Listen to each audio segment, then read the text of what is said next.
Terima kasih Anda masih bersama kami di iNews Prime. Pemirsa, sejumlah kader PDI Perjuangan melaporkan Menteri Koperasi Budi Aris Setiadi ke Bareskrim Polri. Budi Ari dilaporkan karena dugaan pencemaran nama baik dan fitnah kepada kader PDI Perjuangan.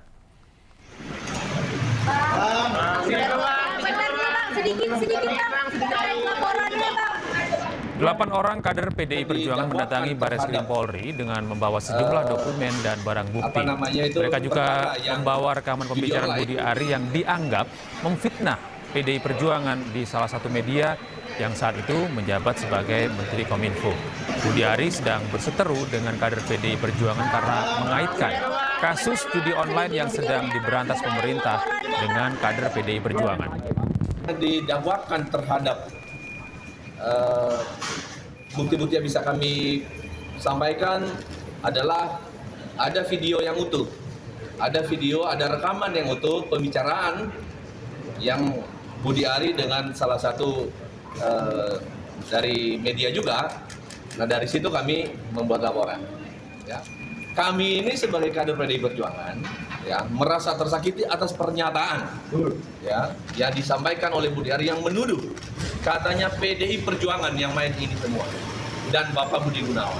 Nah, ini kami PDI Perjuangan, kader PDI Perjuangan, kami merasa bahwa apa yang disampaikan itu adalah fitnah yang mungkin menurut teman-teman juga akan menjadi sesuatu hal yang Sementara itu, Ketua DPP PDI Perjuangan Puan Maharani angkat suara terkait tudingan yang menyebutkan partainya sebagai mitra judi online. Puan meminta Menteri Koperasi dan UKM Budi Aris Setiadi untuk tidak sembarangan bicara dan memberikan klarifikasi. Untuk menghindari fitnah, jadi Pak Menteri tolong untuk mengklarifikasi hal tersebut. Jangan kemudian bicara sembarangan, tolong klarifikasi. Merasa dikambing hitamkan nggak sih Mbak PDI? Jangan berspekulasi tapi tolong klarifikasi. Tanggapan adanya kader pagi ini yang melapor ke Polda, Mbak? Kader PDIP ada yang melapor ke Polda terkait hal itu? Ya silakan saja untuk bisa menghindari fitnah dan menghindari hal-hal yang tidak diharapkan. Karena menyebutkan satu nama atau satu lembaga tanpa bukti, ya tentu saja pasti ada pihak-pihak yang kemudian tersakiti. Jadi sebaiknya klarifikasi hal tersebut. Pemirsa, Pitra Romadoni, praktisi hukum, menjanjikan Roy Suryo uang 10 juta rupiah jika bisa membuktikan ijazah Jokowi palsu. Dan berikut potongan dialog dengan rekan Aiman Wicaksono di program Rakyat Bersuara. Tadi kenapa saya tantang Mas Roy? Karena saya juga siapkan juga duit di sini 10 juta buat Mas Roy yang bisa buktikan itu asli atau tidak. Kreativitas. Saya ingin tantang, ya. Saya buat ini. Kalau Mas Roy bisa tunjukkan malam ini yang palsu di mana saya kasih 10 juta ini. Tapi kalau nggak bisa, berarti kan omon-omon. Karena saya lihat Mas Roy ini cocok logis saja gitu loh. Yang katanya palsu, saya tanya hasil penelitiannya mana? Tunjukin dong hasil penelitiannya. Sayangnya saya apa? Terus kita lihat kan gitu. Skripsinya minggu lalu. Terus satu lagi, saya ingin menjawab Bung Rismon dulu yang katanya. Sebentar Mas, ini saya jawab dulu. Iya, tunggu dulu. Saya jawab dulu. Jadi dari situ ya Mas Roy aja melihatnya itu bukan dari Pak Jokowi langsung yang memiliki hak. Itu adalah justru orang ini harus kena. Mas Roy ini, ya Mas Roy itu hanya melihat dulu. Mas Roy itu hanya bisa membandingkan dengan foto ijazah yang tersebar di media sosial. Enggak. Kan begitu. Satunya saya pegang itu membandingkan. Satunya saya pegang primary evidence dengan fotokopi. Enggak. Kalau fotokopi dengan fotokopi itu enggak akan ada nilai pembuktiannya. Sebagaimana kok salah? Saya Mas pegang, Roy udah bilang tidak pernah diperlihatkan Pak Jokowi jasanya. Saya pegang slide ini, saya pegang skripsi asli. Ya, saya pegang konteksnya ijazah di sini, baca dong Pak. Itu apa tulisannya itu? Ijazah tidak bisa terbit tanpa ada skripsi. Nanti ada kita bahas skripsi juga. Ini ijazah dulu kita bahas skripsinya. Dari ijazah tersebut, saya tanya, yang mana yang palsu? Tanda tangannya kah yang palsu? Stempelnya kah yang palsu? Atau materinya yang palsu? Ya ini palsu. Yang diupload tulisan ini palsu. Yang mana? Ini sudah kami masukkan software dan itu palsu. Dari mana yang palsu? Kelihatan ini lewat ELA. Dari mana? ELA-nya palsu. Dari media sosial kan? Bukan ini adalah orangnya langsung. Dari orang yang atas nama PSI itu. Nah, iya betul. Ya? Dia meyakinkan asli. Berarti itu dari media sosial. Enggak, dia siapa yang asli. menjamin langsung keutuhan itu dari Pak Jokowi kan tidak ada. Dia yang bisa sudah mengetahui mengatakan itu langsung adalah ke Pak Bareskrim Jokowi. Mabes Polri. Oke. Dan Bareskrim Mabes Polri itu tidak memiliki batasan, dia tidak berwenang untuk mengatakan ini asli atau palsu. Betul. Itu nanti Sekarang ranah pengadilan. Mabes Polri aja nggak punya yang kayak gini, nggak Yang bisa mana? menampilkan kayak gini. Kemarin Sudah ada diserahkan. mana kemarin Ini ditampilkan Firman bukan yang saksinya ini. nih. Enggak, kemarin Ya. ditampilkan bukan yang ini. Itu coba, sudah coba, ada coba yang lain. ditampilkan. Yang lain. Ini kalau Oke. memang Mas Yang satu, lihat, Bang. ya saya tunjukin ini pada waktu Ya. penyerahan asli itu, ini ada di sini nih. Ada fotonya ada. Ini ada. Ini ada. Mas, Nah, ini coba cek fotonya. yang Jadi lain. saya tunjukin aja nih ya. Ada di sini. Jadi ada pada waktu penunjukan asli. Ada di sini. Coba Nih. gambar yang lain. Ini pada waktu penyerahan surat Ada asli. tuh, Mas ini. Aiman? Ada ini tuh. Ada. Sekarang itu tidak bisa membuktikan apa-apa. Itu nggak bisa membuktikan apa-apa, waktu Mas. penyerahan. Ada di sini. Ada. Saya kirimkan juga Ya, fotonya. nanti kita putarkan, ada juga foto. Iya. Ya. Coba Artinya saya minta apa? produser Mas, untuk sekarang menyampaikan. gantian saya Jangan. tanya. Waktu penyerahan. Oke, waktu penyerahan yang ada gambar orang dari samping. Iya, saya udah Ya. kirimkan waktu itu. Iya. Artinya Ada. apa Mas Roy? Oke, silakan. Artinya Mas Roy sendiri tidak menerima yang aslinya. Bagaimana Mas Roy menyimpulkan Sekarang itu gantian palsu? saya tanya. Sekarang gantian. oke, Pertanyaan saya begini. Kalau fotonya keluar kita untuk tanya. memiliki Ini, nilai Mas pembuktian Roy. yang Nah, akurat di sekarang, dalam hukum. Mas. Ya, itu.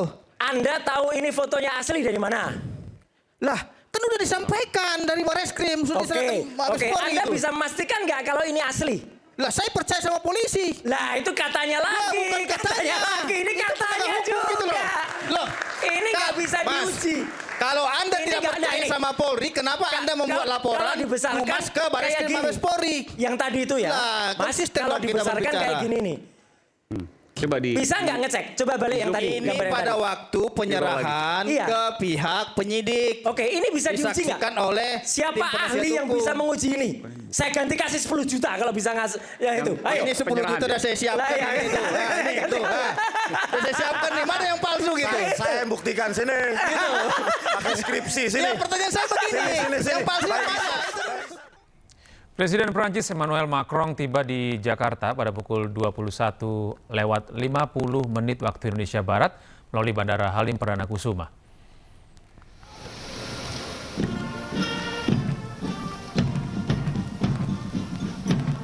Presiden Prancis Emmanuel Macron tiba di Jakarta disambut Menteri Pertahanan Syafri Samsudin, Menteri Luar Negeri Sugiono, Wakil Gubernur Jakarta Rano Karno, serta Duta Besar Prancis untuk Indonesia Fabien Penone. Kedatangan Macron merupakan kunjungan kenegaraan usai Presiden Prancis itu melakukan lawatan ke Vietnam. Selain itu, Emmanuel Macron akan mengunjungi Candi Borobudur serta Akademi Militer di Magelang, Jawa Tengah bersama dengan Presiden Republik Indonesia Prabowo Subianto. Diharapkan kunjungan tersebut dapat lebih mempererat kerjasama bilateral antar kedua negara.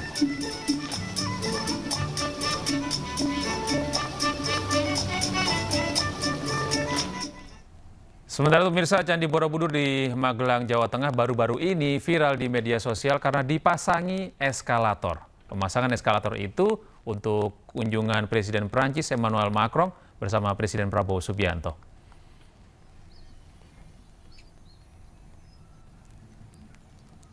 Kepala Kantor Komunikasi Kepresidenan Hasan Nasbi menyebut adanya permintaan dari pemerintah Prancis bahwa Presiden Macron ingin berkunjung ke Candi Borobudur.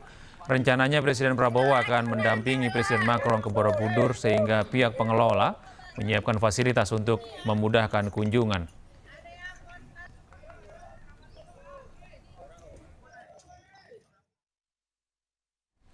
Ya pemirsa, video ini viral di berbagai platform media sosial yang dinarasikan adanya rencana pemasangan eskalator di Candi Borobudur, Magelang, Jawa Tengah.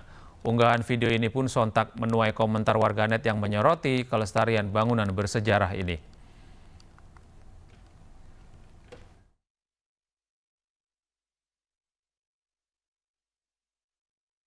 Ya pemirsa, viral di media sosial video yang menyebutkan rencana pemasangan eskalator di situs bersejarah Candi Borobudur. Meski demikian, Menteri Kebudayaan Fadlizon menyebut yang dipasang adalah chairlift atau lift kursi dan tidak permanen. Eskalator di kala Pak Presiden Prabowo pada tanggal. Video ini viral di berbagai platform media sosial yang dinarasikan adanya rencana pemasangan eskalator di Candi Borobudur, Magelang, Jawa Tengah. Unggahan video ini pun sontak menuai komentar warganet yang menyoroti kelestarian bangunan bersejarah ini. Menanggapi hal ini, kantor komunikasi Presiden pun angkat bicara dan menegaskan adanya pemasangan fasilitas ini guna mendukung kunjungan Presiden Prancis Emmanuel Macron pada 28 hingga 29 Mei mendatang. Presiden Macron ingin mengunjungi salah satu keajaiban dunia yang ada di Indonesia, yaitu Candi Borobudur. Dan untuk itu, pemerintah kita menyiapkan beberapa fasilitas untuk memudahkan kunjungan Presiden Prancis ke Borobudur.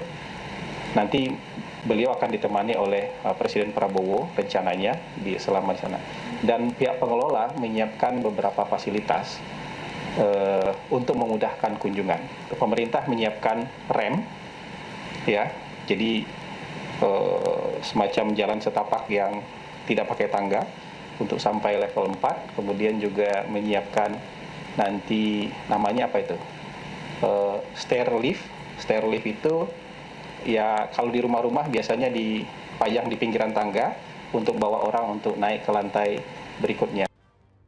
Hasan Nasbi pun memastikan pihak pengelola yang memasang fasilitas ini yaitu Injerni akan diawasi langsung oleh Kementerian Kebudayaan untuk memastikan tidak ada bagian bangunan yang rusak akibat instalasi ini. Menteri Kebudayaan Fadlizon pun meluruskan bahwasannya yang akan dipasang pada Candi Borobudur ialah chairlift yang akan dipasang secara non-permanen. Chairlift itu di pegangan, ini untuk inklusivitas. Semua situs-situs dunia itu sudah memakai kan itu. Kita melakukan adaptasi terhadap itu. Jadi ini sesuai dengan undang-undang juga dan tidak ada perusakan sama sekali. Itu pakai handrail. Ya. Jadi itu saya tegaskan tidak ada eskalator apalagi eskavator. Ini yang menyebarluaskan ini benar-benar menyesatkan. Serangkaian persiapan fasilitas ini pun dilakukan untuk menunjang kunjungan Presiden Prancis Emmanuel Macron mendatang. Macron meminta agar lawatan ke Indonesia juga termasuk melihat salah satu keajaiban dunia tersebut. Dari Jakarta, Tim Liputan, A-News melaporkan. Sebelumnya, Kepala Kantor Komunikasi Kepresidenan Hasan Nasbi menyebut akan dibuat fasilitas seperti stair lift dan jalur tanpa tangga untuk mendukung kunjungan kenegaraan Presiden Prancis Emmanuel Macron. Namun Menteri Kebudayaan Fadlizon memastikan bahwa tidak ada pemasangan stair lift dan jalur tanpa tangga tersebut.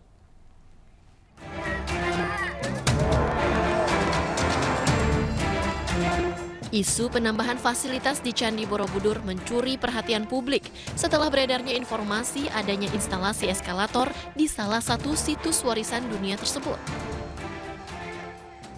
Kepala Kantor Komunikasi Kepresidenan Hasan Nasbi meluruskan bahwa fasilitas yang dimaksud bukanlah eskalator, melainkan jalur setapak tanpa tangga dan penggunaan stair lift atau tangga berjalan untuk membantu menaiki tangga candi secara cepat dan aman. Di setiap lantai yang ada di tingkat yang ada di Borobudur, pemerintah menyiapkan rem, ya, jadi semacam jalan setapak yang tidak pakai tangga untuk sampai level 4, kemudian juga menyiapkan nanti namanya apa itu? Stair lift. Stair lift itu ya kalau di rumah-rumah biasanya dipajang di pinggiran tangga untuk bawa orang untuk naik ke lantai berikutnya. Jadi dari lantai 5 ke lantai 8 mungkin nanti pakai atau sampai lantai 7 itu nanti pakai stair lift supaya waktunya lebih efisien. Sementara terdapat perbedaan dengan apa yang disebut Menteri Kebudayaan Fadlizon. Fadlizon menyebut bukan stair lift atau tangga berjalan, melainkan chair lift atau kursi berjalan. Itu saya tegaskan tidak ada eskalator apalagi eskavator. Ini yang menyebarluaskan ini benar-benar menyesatkan. Tidak ada eskalator maupun tidak ada eskavator di Candi Borobudur. Itu yang saya jelaskan. Kalau ada pembangunan rampway ya, yang sementara yang sifatnya portable itu pakai dari kayu, pakai bantalan, itu juga tidak ada yang merusak. Itu biasa juga digunakan di situs-situs dunia. Saya sudah melihat banyak situs-situs dunia juga melakukan itu. Misalnya kalau keperluan tertentu, misalnya bahkan kalau misalnya ada upacara kayak kemarin dalam rangka Hari Waisak dan sebagainya itu tidak merusak, semuanya sesuai dengan aturan-aturan yang ada yang tidak merusak situs dan Meski demikian, pemerintah menegaskan bahwa pemasangan fasilitas tambahan dibuat tidak permanen dan tidak ada penggunaan paku, bor, atau bentuk konstruksi permanen yang dapat merusak struktur candi. Dari Jakarta, Jan Cahyani, Damar Wicaksono, Dias Triawan, iNews melaporkan.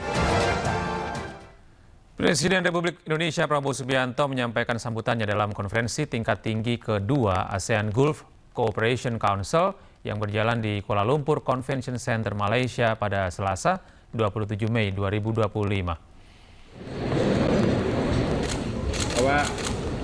Pada event tersebut, Prabowo Subianto menyampaikan 3 aspek penting untuk mewujudkan masa depan kawasan yang menjanjikan. Presiden menyampaikan potensi besar antara kawasan ASEAN dan GCC yang belum dimanfaatkan secara maksimal, khususnya di bidang perdagangan. Terkait hal itu, Prabowo menyambut baik rencana pelaksanaan studi kelayakan bersama tentang pembentukan kawasan perdagangan bebas ASEAN dan GCC. Selain ekonomi, Presiden Prabowo juga memberi perhatian khusus pada perlindungan pekerja migran ASEAN yang bekerja di negara-negara Teluk. Kepala negara memandang perlu adanya penguatan kerjasama regional untuk menjamin prinsip kerja layak. Digital and AI expertise, desert. Pemerintah melalui Kementerian Agama menggelar sidang isbat untuk menetapkan Idul Adha 2025. Berdasarkan hasil sidang isbat yang digelar pada Selasa malam, Idul Adha jatuh pada hari Jumat 6 Juni 2025. Maka kita bisa menyimpulkan bahwa tanggal 1 Zulhijjah jatuh pada hari Rabu tanggal 28 Mei 2025. Sehingga 10 Zulhijjah atau nanti Idul Adha bertepatan dengan hari Jumat tanggal 6 Juni 2025. Ya. Demikian hasil sidang isbat yang baru saja kita laksanakan dan disepakati bersama. Sebelumnya pemirsa, pimpinan Pusat Muhammadiyah telah menetapkan Hari Raya Idul Adha jatuh pada hari Jumat 6 Juni 2025.